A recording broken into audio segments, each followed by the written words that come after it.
As you begin preparing your beds for your growing season and removing your weeds,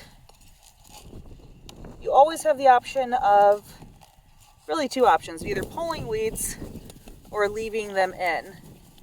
Now, I know plenty of people who have wonderful gardens. They just till everything right in. It adds nutrition right back to the soil. I have no-till beds, so I'm not doing that. I'm going to pull things.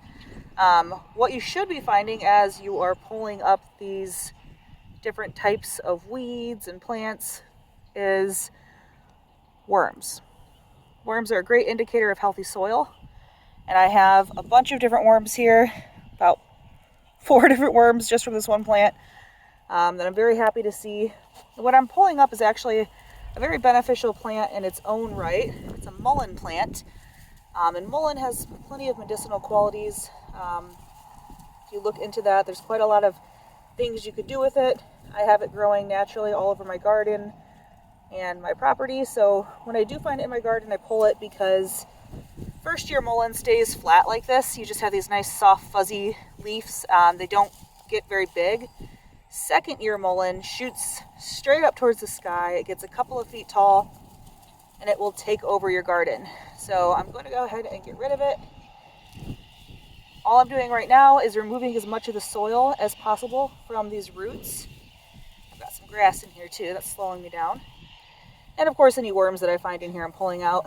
I want to keep those and I want to keep any of the soil.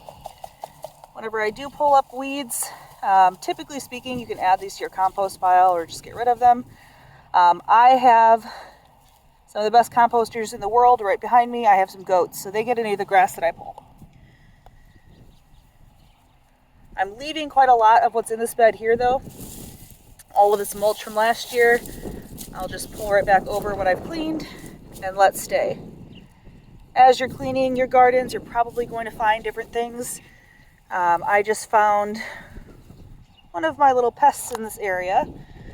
It's a little teeny tiny snail, and the ones in my area actually get quite a bit larger than this.